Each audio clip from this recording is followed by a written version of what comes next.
സൗഹൃദത്തിന്റെയും സാഹിത്യത്തിന്റെയും ആഘോഷത്തിന്റെയും നിറവിൽ അടയാളം പൊന്നാനിയുടെ ഓണാഘോഷം തൃക്കാവ് നാസ് ഓഡിറ്റോറിയത്തിൽ സംഘടിപ്പിച്ചു. വിവിധ സാംസ്കാരിക പരിപാടികളോടെയും സൗഹൃദ സംഗമത്തോടെയും നടന്ന ആഘോഷം ശ്രദ്ധേയമായി. സാഹിത്യകാരി ഫർഹ ഹനീഫ് പരിപാടി ഉദ്ഘാടനം ചെയ്തു.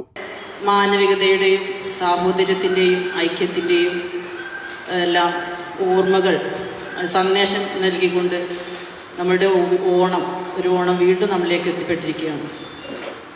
വേർതിരിവിൻ്റെയും അരാജകത്വത്തിൻ്റെയും അക്രമത്തിൻ്റെയും അനീതിയുടെയും ഈ കാലഘട്ടത്തിൽ നമ്മുടെ ഈ ഒരുമിച്ചിരിക്കുന്ന മനുഷ്യരെ ഒന്നിച്ചു ചേർക്കുന്ന നമ്മുടെ ഈ കേരളത്തിൻ്റെ ഉത്സവത്തിന് ഏറെ പ്രാധാന്യമുണ്ട്. വർഗത്തിൻ്റെയും മതത്തിൻ്റെയും ജാതിയുടെയും പേരിൽ അനവധി അക്രമങ്ങൾ നടന്നിരിക്കുന്ന ഈ കാലഘട്ടത്തിൽ നമ്മൾ ഈ ചിന്തയെ, ഒരുമയുടെ ചിന്തയെ, ഐക്യത്തിൻ്റെ ചിന്തയെ, ഓണത്തിൻ്റെ ചിന്തയെ, സമത്വത്തിൻ്റെ ചിന്തയെ ഉയർത്തിപ്പിടിക്കേണ്ടതുണ്ട്.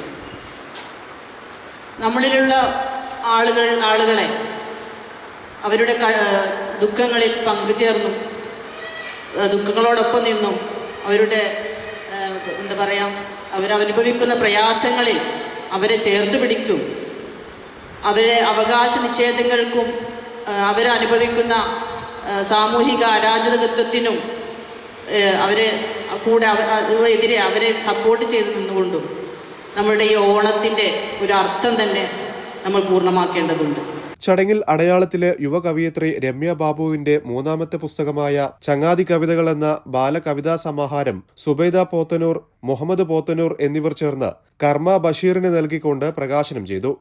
പ്രഥമ അശോകപുരം നാരായണൻ സ്മാരക മാധ്യമ പുരസ്കാരം നേടിയ ഫാറൂഖ് വെളിയങ്കോടിനെയും ഇന്ത്യൻ ബുക്ക് ഓഫ് റെക്കോർഡ്സിൽ ഇടം നേടിയ രുദ്രൻ വാര്യത്തിനെയും കേരള ബാലസാഹിത്യ പുരസ്കാരം നേടിയ KP നൌഷാദിനെയും റഷീദ് വെളിയങ്കോടിനെയും ആദരിച്ചു.